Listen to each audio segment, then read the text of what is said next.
आज हम कक्षा 10वीं के दूसरे चैप्टर मैथ्स वर्ग के वर्ग समीकरण के बारे में पढ़ेंगे।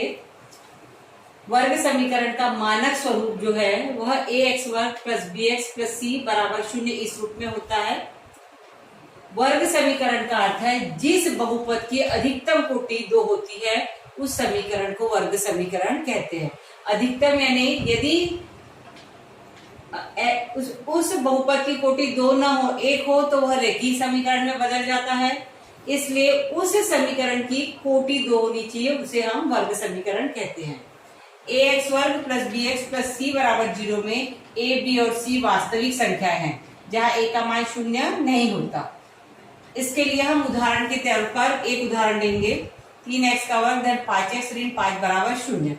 इसकी तुलना जब हम ax वर्ग प्लस bx प्लस c बराबर 0 से करते हैं तो a का मान 3, b का मान 5 और c का मान ऋण 5 प्राप्त होता है।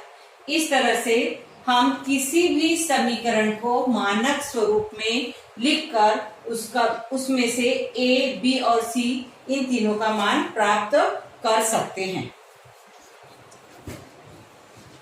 अभी हमारे पास वर्ग समीकरण के कुछ उदाहरण हैं। एक है x का वर्ग ऋण 4 बराबर 0, दूसरा है y का वर्ग बराबर 2y ऋण 7, तीसरा है x का वर्ग धन 2x बराबर 0 और चौथा है 3x का वर्ग बराबर 5s।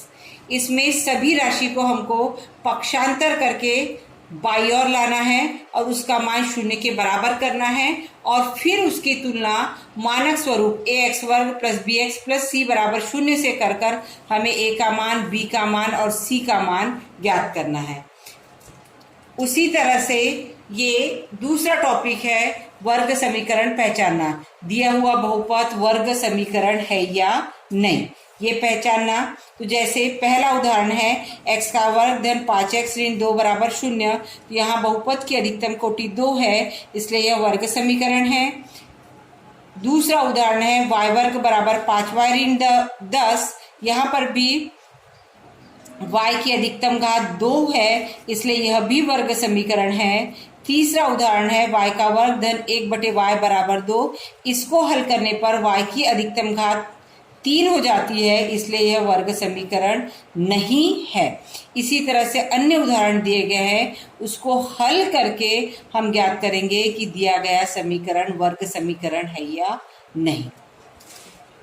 थोड़ा और इसका स्वरूप आगे की ओर बढ़ने पर जब इसका रूप थोड़ा कठिन होते जाता है और इसको भी हमको ax वर्ग प्लस bx प्लस c बराबर 0 के रूप में लिखना है, तो इसके लिए भी दिए हुए बहुपद के दाईं ओर की राशि को हल करके सभी को बाईं ओर लाना है।